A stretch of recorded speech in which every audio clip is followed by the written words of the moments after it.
بسم اللہ الرحمن الرحیم نحمده ونصلی علی رسوله الکریم اما بعد۔ درس بخاری شریف میں فرض نماز کے بعد اللہ کے نبی صلی اللہ علیہ وسلم نے ایک چھوٹی سی دعا اور ایک چھوٹا سا کلمہ سکھلایا۔ حضرت مغیرہ بن شعبہ رضی اللہ عنہ نے حضرت معاویہ بن ابی سفیان رضی اللہ عنہ کو ایک خط لکھا اور اس خط میں یہ بات ارشاد فرمائی کہ اللہ نے نبی صلی اللہ علیہ وسلم ہر فرض نماز کے بعد سلام پھیرتے ہی لا الہ الا اللہ وحدہ لا شریک لہ لہ الملک ولہ الحمد وہو علی کل شیء قدیر پڑھتے تھے، اور پھر یہ دعا مانگتے تھے اللہم لا مانع لما اعطیت ولا معطی لما منعت ولا ينفع ذا الجد منك الجد۔ اور بعض روایات میں مزید یہ بھی ہے اللہم قنا عذابک یوم تبعث عبادک اللہم اعنا علی ذکرک وشکرک وحسن عبادتک۔ اس کا ترجمہ یہ جو لا الہ الا اللہ کا لفظ ہے، جملہ ہے، یہ اتنا عظیم الشان جملہ ہے، توحید کے اوپر زبردست اللہ کی تعریف کے کلمات ہیں۔ اللہ کے نبی صلی اللہ علیہ وسلم نے ایک موقع پر عرفات کے میدان میں یہ بات ارشاد فرمائی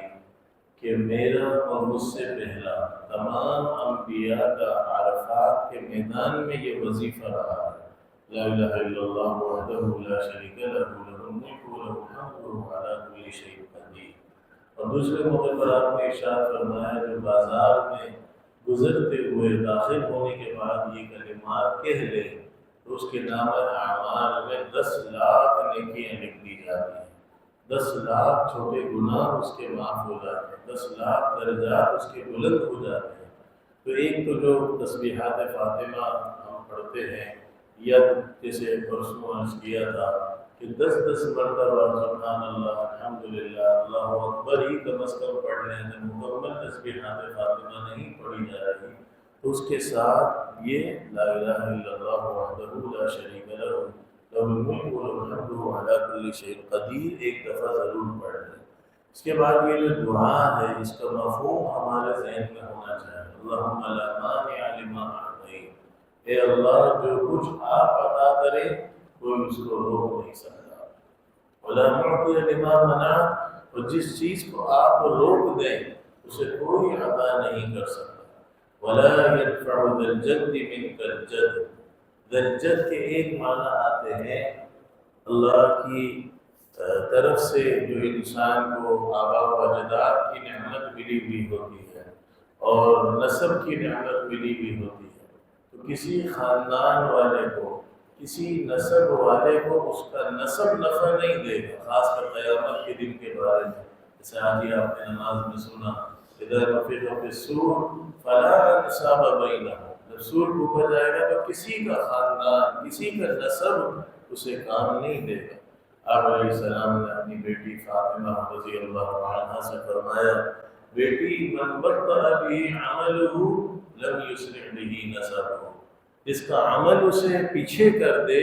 اس کا نسب اسے آگے نہیں کر سکتا۔ تو پہلا ترجمہ لا ينفع ذا الجد منک الجد کا یہ ہے کسی نسب والے کو اس کا نسب اللہ کے مقابلے میں نفع نہیں دے سکتا۔ دوسرا مطلب لا ينفع ذا الجد منک الجد کا یہ ہے کسی غنا والے کو کسی مالداری والے کو اس کی مالداری اللہ کے مقابلے میں نفع نہیں دے سکتی، یعنی اگر اللہ عذاب دینا چاہے تو کتنا ہی مال ہو انسان اللہ کے مقابلے میں وہ مال خرچ کر کے اپنے آپ کو عذاب سے بچا نہیں سکتا۔ اور لا ينفع ذا الجد منک الجد کا ایک مطلب یہ بھی ہے کہ کوئی کوشش کرنے والا یا اس کو ذا الجد بعض روایت میں آتا ہے پڑھ سکتے ہیں ذا الجد منک الجد، یعنی کسی کوشش والے کو اس کی کوشش اے اللہ آپ کے فضل کے بغیر نفع نہیں دے سکتی، کتنی کوشش کر لے آپ کا فضل نہ ہو تو جنت میں داخلہ نصیب نہیں ہو سکتی۔ اتنی عظیم دعا ہے اللہم لا مانع لما اعطیت ولا معطی لما منعت ولا ينفع ذا الجد منک الجد۔ تو نماز کے بعد کوشش کر لیں بھائی اس دعا کو یاد کر لیں، اس کا اہتمام کریں۔ اللہ ہم سب کو توفیق نصیب فرمائے۔ اللهم لك الحمد كله ولك الشكر كله. اللهم لا مانع لما اعطيت ولا معطي لما منعت ولا ينفع ذا الجد منك الجد. اللهم قنا عذابك وتبعك عبادك. اللهم انا على ذكرك وشكرك وحسن عبادتك. وصلى الله وسلم على خير خلقه محمد وعلى اله وصحبه اجمعين.